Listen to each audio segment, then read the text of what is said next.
من المسجد الحرام إلى المسجد الأقصى.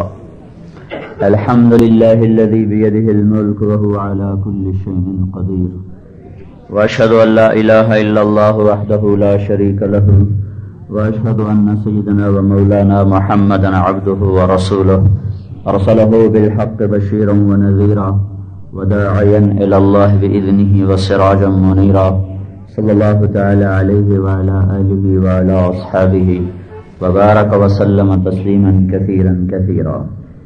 أما بعد، فأعوذ بالله من الشيطان الرجيم. بسم الله الرحمن الرحيم. ما يفعل الله بعذابكم إن شكرتم وآمنتم وكان الله شاكرا عليما.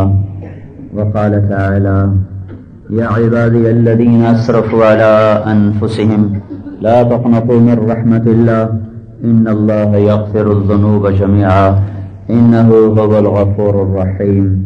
وقال النبي صلى الله تعالى عليه وسلم فيما يرويه عن ربه تبارك وتعالى: قال الله تعالى: إن رحمتي سبقت غضبي. وقال النبي صلى الله تعالى عليه وسلم فيما يرويه عن ربه تبارك وتعالى: يا عبادي إني حرمت الظلم على نفسي فلا تظالموا، أو كما قال صلی اللہ تبارک و تعالی علیہ وسلم. میرے محترم بھائی اور دوستو، اللہ تبارک و تعالی اپنے بندوں کے لیے جتنا مہربان ہے، کریم ہے، رحیم ہے، اتنا اور کوئی نہیں ہو سکتا. میں خود اپنے لیے، اپنی ذات کے لیے اتنا مہربان اور رحیم اور کریم نہیں ہوں جتنا میرا اللہ میرے لیے رحیم اور کریم ہے. میں اپنی ذات کے لیے اتنا نفع نہیں سوچ سکتا ہوں جتنا اللہ میرے لیے نفع کو چاہتا ہے، سوچتا ہے، میرا بھلا چاہتا ہے اللہ تعالیٰ. تو چونکہ یہ دنیا امتحان کی جگہ ہے، اگر اللہ تعالیٰ بیچ میں شیطان نفس یہ رکاوٹیں نہ ڈالتا، چونکہ امتحان ہے لیبلوکم ایکم احسن عملا، وہ یہ دیکھنا چاہتا ہے کہ اچھا عمل کر کے کون آتا ہے اور برا کر کے کون آتا ہے. انا جعلنا ما علی الارض زینۃ لہا، اللہ نے دنیا کو حسین بنایا، مری کی وادیاں بنا دی، خوبصورت پہاڑ بنا دیے، چشمے بہا دیے، آبشاروں کو گرا دیا اور بادلوں سے پہاڑوں کو ڈھک دیا، اور کہیں اللہ نے قطرہ قطرہ بارش برسائی، کہیں اولے برسائے، کہیں پھول کھلائے، کہیں ہواؤں کو ٹھنڈا کیا. یہ سارا نظام اللہ تعالیٰ فرما رہا ہے میں نے اس لیے کیا ہے کہ میں تمہیں آزمانا چاہتا ہوں کہ اس میں گم ہوتے ہو یا اپنے رب کو یاد رکھتے ہو. تو ورنہ وما خلقت الجن والانس الا لیعبدون، اس آیت کے ذیل میں یہ آیت خود بتا رہی ہے کہ انسان اس طرح بنایا گیا ہے کہ یہ اللہ کی طلب اور بندگی کے بغیر رہ ہی نہیں سکتا. جیسے میں اور آپ اپنے اندر سے روٹی کی طلب کو نہیں نکال سکتے، پانی کی طلب کو نہیں نکال سکتے، مالدار ہے، غریب ہے، پہاڑی ہے، میدانی ہے، مرد ہے یا عورت ہے، ہر ایک کے اندر روٹی کی طلب ہے، وہ اس کے لیے نکلتا ہے، پانی کی طلب ہے، وہ اس کے لیے بے قرار ہوتا ہے. الا لیعبدون، بنانے والا کہہ رہا ہے میں نے تمہیں اس طرح ڈیزائن کیا ہے، میں نے تمہیں ایسے بنایا ہے کہ تم اس کی بندگی کے بغیر رہ ہی نہیں سکتے. جیسے میں اپنے اندر سے روٹی کی طلب کو نہیں نکال سکتا، پانی کی طلب کو نہیں نکال سکتا، ایسے ہی میرے بھائیو دنیا میں کوئی انسان ایسا نہیں ہے جو اپنے اندر سے اللہ کی طلب کو نکال دے. جیسے بھوکے کو روٹی نہیں ملتی، اسے نہ بیوی اچھی لگتی ہے، نہ بچے اچھے لگتے ہیں، نہ کلینک اچھا لگتا ہے، نہ اسے اپنا تخت اچھا لگتا ہے، نہ اسے اپنا گھر اچھا لگتا ہے. جب تک کھانا نہ ملے، پانی نہ ملے، وہ بے قرار، بے چین، اور اس کی بے قراریاں نہ کوئی پیسہ دور کر سکتا ہے، نہ بیوی دور کر سکتی، نہ بچے، نہ حکومت. بھوکا ہے، روٹی سے ہی یہ پریشانی دور ہوگی، پیاسا ہے، پانی سے ہی یہ بے قراری دور ہوگی. ایسی میرے بھائیو، میرے اللہ کی قسم، اللہ نے ہماری روح کے اندر اپنی طلب کو ڈال دیا ہے. جب تک اللہ نہیں ملے گا یہ بھوکے کی طرح تڑپتا رہے گا، پیاسے کی طرح یہ بے قرار رہے گا. یہ مچھلی پانی کے بغیر جیسے تڑپتی ہے، ایسے ہی جو انسان، جو مرد عورت اللہ تک نہیں پہنچ پاتا اور اللہ کو اپنا نہیں بنا پاتا، وہ اسی طرح بے قرار، بے چین رہتا ہے.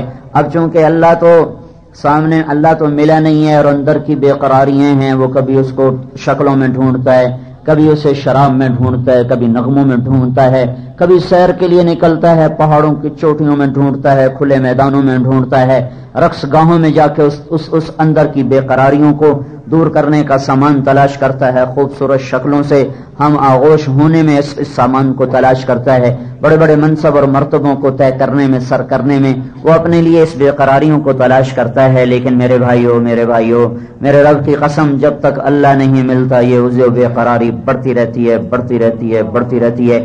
جو ہی اللہ ملتا ہے ایسے جیسے زخم پہ مرہم لگا، اور جیسے تھکے ہوئے کو بستر ملا، جیسے بھوکے کو روٹی ملی، جیسے پیاسے کو پانی ملا، جیسے بھٹکے ہوئے کو راہ ملی، جیسے مسافر کو گھر ملا، جیسے یہ بے قراریاں قرار میں بدلتی ہیں، ایسی میرے بھائیو جس بھائی کو، جس مرد عورت کو اللہ مل جاتا ہے وہ اس سے زیادہ قرار پا جاتا ہے، چین پا جاتا ہے، سکون پا جاتا ہے، جس کو اللہ کہتا ہے الا، چیلنج ہے میرا، الا سنو، الا پہاڑ والو تم بھی سنو، الا میدان والو تم بھی سنو، الا شہر دیہاتی تم بھی سنو، کالے گورے الا الا الا سنو سنو، جن و انس سنو، کالے گورے سنو، مرد عورت سنو، مالدار فقیر سنو، خوبصورت بدصورت سنو، کیا ہے؟ بذکر اللہ تطمئن القلوب، صرف اللہ کی یاد میں چین پاؤ گے، بذکر اللہ تطمئن القلوب، بذکر اللہ، صرف اللہ کو پا لینے میں تمہیں دل کا اطمینان نصیب ہوگا۔ ہاں، مجھے بہت سے لوگوں نے کہا ہم ذکر کرتے ہیں پھر بھی چین نہیں آتا۔ ذکر زبان کا فعل نہیں ہے، زبان اس کے اظہار کی جگہ ہے۔ ذکر کہتے ہیں یاد کو، اور یاد دل کا کام ہے، زبان اس کا اظہار کرتی ہے۔ فلاں یاد آ رہا ہے، فلاں کی یاد آ رہی ہے، تو زبان نے اس کیفیت کا اظہار کیا ہے، اور دل اس کیفیت میں مبتلا ہے۔ بے ذکر اللہ، جن کا دل اللہ کی یاد میں مگن ہو جاتا ہے، اللہ انہیں سارے غموں سے بے غم کر انہیں چین و سکون نصیب فرما دیتا ہے۔ جو زبان سے ذکر کرتے ہیں انہیں بھی اللہ دیتا ہے، لیکن یہ جو وعدہ ہے، وعدہ بے ذکر اللہ، اللہ کی یاد میں، یاد دل کا کام ہے، زبان کا نہیں۔ جب گھر یاد آتا ہے تو کوئی بیٹھ کے کرتا ہے گھر ہیں، جب کسی کو ہے بیٹا یاد آتا ہے سفر میں تو وہ تسبیح نہیں پڑتا، بیٹا، ایک کیفیت دل میں پیدا ہوتی ہے، وہ زبان پہ اس کا اظہار ہوتا ہے۔ لیکن میرے بھائیو، اللہ کا نام زبان سے لینا بھی نفع سے خالی نہیں۔ سبحان اللہ والحمد للہ تملأان ما بین السماء والارض، جو آدمی ایک دفعہ کہتا ہے سبحان اللہ والحمد للہ، تو زمین آسمان کا درمیانی سارا خلا اس کے اجر سے بھر دیا جاتا ہے۔